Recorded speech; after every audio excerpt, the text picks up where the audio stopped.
merasa lingkungan kampus terlalu bebas, yang berbeda jauh dengan lingkungan pesantren. Adapun pertanyaan saya, bagaimana cara menguatkan iman di era yang menghalalkan pacaran ini, dan kalau bisa Ustadz memberikan motivasi, say no to bonceng, katakan tidak pada bonceng. Kalau datang laki-laki mengajakmu, hai sayang, dia adalah bukan bapakmu, bukan kakakmu, bukan adikmu, bukan saudaramu. Kalau dia memanggilmu dengan sayang, ngajak jalan, yakinlah bahwa dia adalah buaya darat.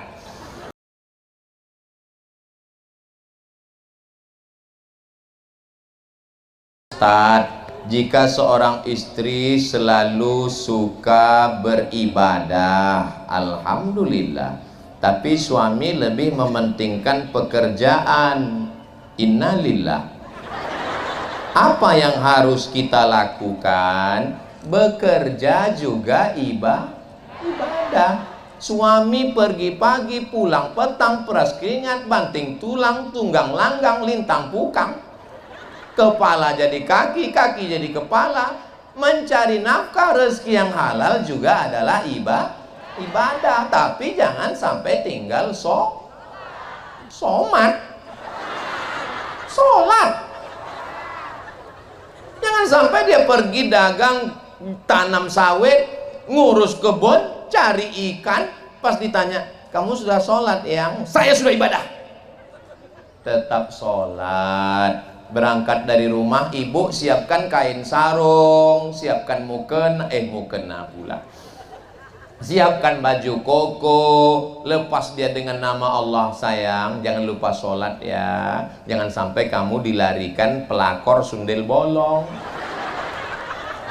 Kamu harus ingat Allah dan ingat aku. Kalau kau macam-macam, kau jangan sampai aku nggak sudi di madu kalau kau nggak mau diracun. Mudah-mudahan bapaknya baik, ibunya solihah, insya Allah. Jadi kalau suami ibu bekerja, suami saya Pak Ustadz jaga toko di pasar, at-tajir pedagang, as-sodok yang jujur, al-amin yang amanah, pedagang yang jujur yang amanah, ma'an nabiyyin, kalau dia mati dia bersama nabi-nabi, was-siddiqin, dia bersama orang yang benar, was-syuhada, dia bersama orang mati syahid, was-solihin, bersama orang yang soleh. Baca Qur'annya jangan lupa, sholatnya jangan tinggal, zikirnya terus, jangan main judi online, jangan main game online, jangan main cewek online, karena nerakanya offline. Mudah-mudahan suami ibu dijaga Allah. Dari bunyi aminnya ada kecemasan yang sangat tinggi.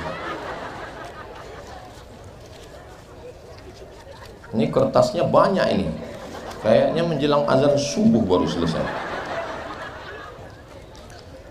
Apa saya berdosa jika saya lebih nyaman menyimpan apa ini? Tunggu sebentar. Ini diperlukan keseriusan yang tingkat tinggi membaca surat ini. Dengar ya, dengar baik-baik.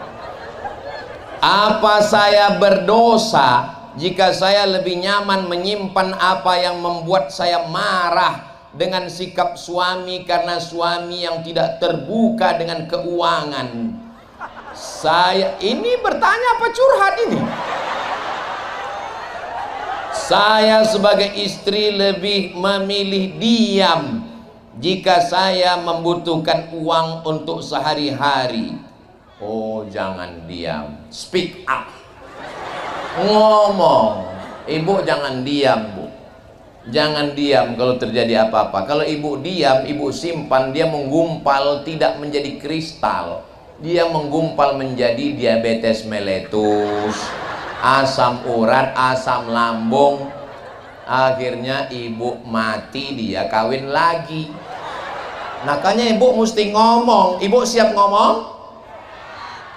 Bapak siap mendengar. Ngomong sama dia, wahai pangeranku,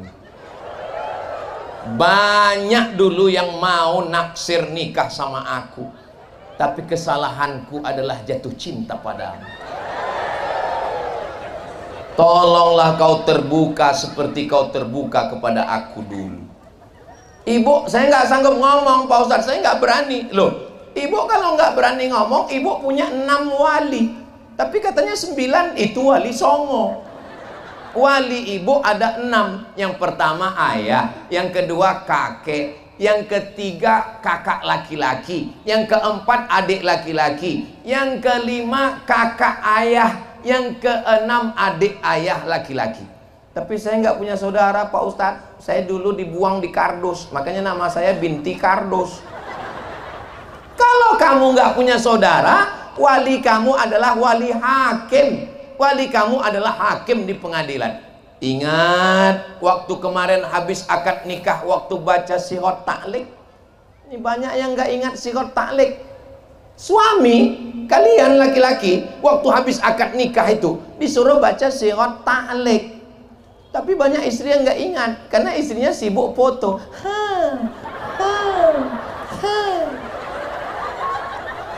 Makanya jangan cuman cengengesan, duduk dengar waktu Pak Kuas suruh baca sihot ta'lim. Jika suami saya meninggalkan saya 6 bulan lamanya, tidak memberikan nafkah zohir dan batin, atau menyakiti fisik saya, atau menyakiti batin saya, maka saya bisa melapor ke pengadilan agama dan hakim menjatuhkan talak 1 dengan saya membayar iwat 10.000, maka jatuhlah talak 1 kepadanya. Laki-laki hati-hati kalian, jangan macam-macam. Betul Bu? Saya hari ini jadi juru bicara perempuan yang teraniaya ini. Perempuan punya 5 hak yang mesti ditunaikan laki-laki. Yang pertama, kasih makan. Sudah makan? Belum. Yang kedua, kasih pakaian. Sekarang banyak perempuan nggak dikasih pakaian, tingginya 160, dikasih kain 30. Resleting belum digancing. Yang ketiga, kasih tempat tinggal sesuai kemampuan. Yang keempat, kasih pendidikan. Pendidikan istri ditanggung oleh suami. Yang kelima, kasih perhatian. Suami ASN, istri ASN, sama-sama pegawai, gajinya sama. Suami 5 juta, istri 5 juta. Apa beda gaji suami sama gaji istri? Di dalam gaji suami ada 5 kewajiban: makan, pakaian, tempat tinggal, pendidikan, perhatian. Di dalam gaji istri bulat, nggak ada apa-apa, bulat untuk istri. Hebat. Tapi jangan senang dulu. Istri mesti patuh sama suami. Bagaimana istri yang solihah? 3 sifatnya. Idza ra'aitaha sarratka, kalau kau lihat hatimu senang. Alhamdulillah Pak Ustaz, saya kalau ngelihat dia senang hati saya. Siapa? Kawan sekantor. Yang kedua, idza amartaha ata'atka, kalau kau perintahkan dia patuh. Sayang, mana teh manis kita? Buat aja sendiri. 3, idza ghibta anha, kalau kau pergi karena tugas meninggalkan rumah, hafizat amwalaka wa auladaka, dia jaga hartamu, dia jaga anakmu. Jangan sampai kau pergi hari Senin, hari Selasa kulkas hilang. Hari Rabu kau pergi, pulang hari Jumat, anakmu telinganya tinggal 1. Saya yakin dan percaya ini suami yang soleh-soleh dan ini istri yang solihah-solihah. Kucing aja nyaman.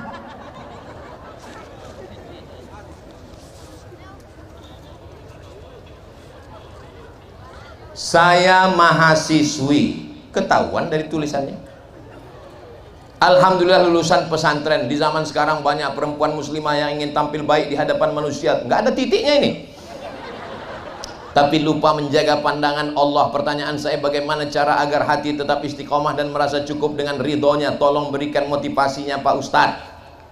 Tentukan niatmu, setelah itu Allah akan menolong. Kau mau jadi apa? Kita hidup ini pakai kacamata kuda. Jangan pentingkan komentar orang. Betul kata Allah, betul kata Rasulullah, sir ala barakatillah. Bismillahirrahmanirrahim, tawakkaltu 'alallah, la haula wala quwata illa billah. Kalau kita dengarkan omongan orang nggak jadi-jadi, kurus kita macam saya, di komen orang, kayaknya Ustaz Somad ini menderita kali.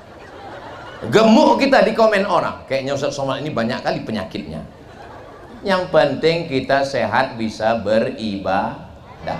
Dulu waktu saya mau ke Mesir, apa kata orang? Somad mau ke Mesir, gak akan berangkat ke Mesir, bukan mudah ke Mesir. Akhirnya saya lulus pelatihan di Jakarta. Apa kata orang? Somad di mana sekarang? Di Jakarta. Tuh kan, malu di kampung, akhirnya lari ke Jakarta. Setelah 2 bulan pelatihan saya berangkat ke Jakarta. Apa kata orang? Di mana Somad sekarang? Di Jakarta. Memang ke Al Azhar itu masuknya senang, belum tentu selesai. 3 bulan, 3 tahun 10 bulan selesai, pulang saya. Apa kata orang? Itu kan cepat kan, berarti dia nggak tamat. Saya tunjukkan ijazah saya, dia pun nggak bisa baca.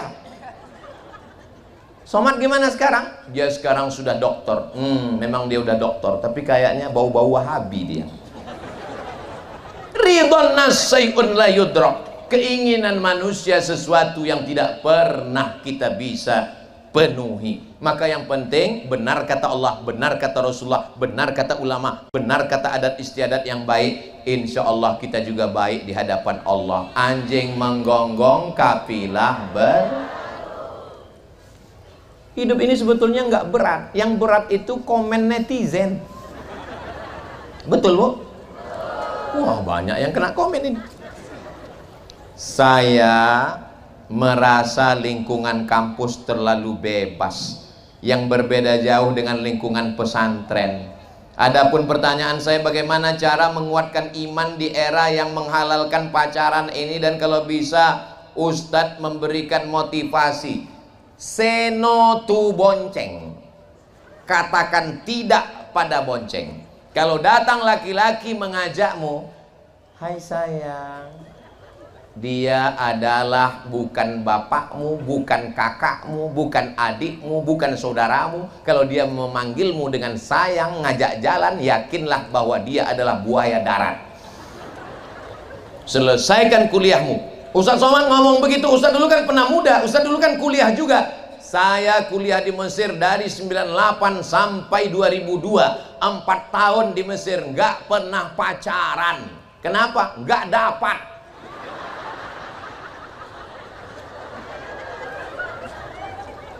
Saya diuntungkan oleh keadaan, karena mahasiswa Indonesia 2474, yang laki-laki 2100, yang perempuan 300. Saya termasuk yang tereliminasi. Saya serius belajar 3 tahun 10 bulan selesai. Habis itu saya masuk S2, belajar 1 tahun 11 bulan selesai. Habis itu saya S3, belajar 2 tahun kurang 4 bulan saya datang mau sidang, gak cukup, pulang. 4 bulan di rumah, datang lagi 2 tahun baru selesai. Akhirnya doktor. Setelah itu barulah. Saya ini udah tua, kurus, hitam, jelek, pesek. Coba lihat komen-komentar di Instagram, di TikTok, di YouTube itu. Ustadz, jadikan aku bidadari.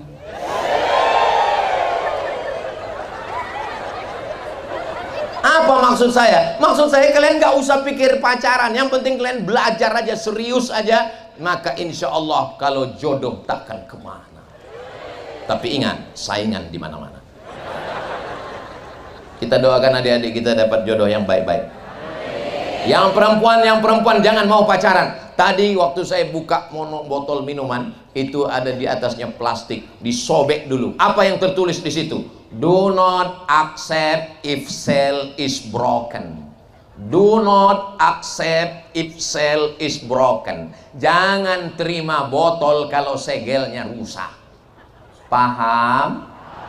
Nggak perlu saya jelaskan lagi. Jaga kehormatan. Saya tidak melihat kalian sebagai objek. Kalian adalah adik saya, kalian adalah keponakan saya. Saya bukan jahat. Saya cuma mau kalian duduk di atas pelaminan dengan air mata kebahagiaan, bukan dengan penyesalan dan kemarahan. Orang tua kalian menikahkan kalian dengan bangga. Aku nikahkan engkau dengan buah hatiku. Aku nikahkan engkau dengan pelipur laraku. Jangan sampai orang tua kalian menikahkan kalian dengan genggaman tangan dan gigi yang rapat. Kunikahkan kalian. Kenapa? Karena pernikahannya MBA, married by accident. Ya Allah, jaga anak-anak gadis kami ya Allah. Ada lagi? Mohon penjelasan Ustadz mengenai riba. Karena saya pernah mendengar bahwa ada yang mengatakan riba itu tidak boleh, dan ada yang mengatakan riba itu boleh asal tergantung akadnya. Saya minjam uang 1 juta, saya bayar 1.100.000, 1.100.000, yang 100 itu riba. Tapi kalau dalam syariah, bank syariah namanya mudharabah, bagi hasil. Saya pinjam 1 juta ya Pak, ya nanti saya mau ternak lele, ya habis ternak lele untung ternyata jadi 2 juta, saya balikkan modalnya 1 juta, yang 1 juta lagi tergantung MOU, Memorandum of Understanding between me and you.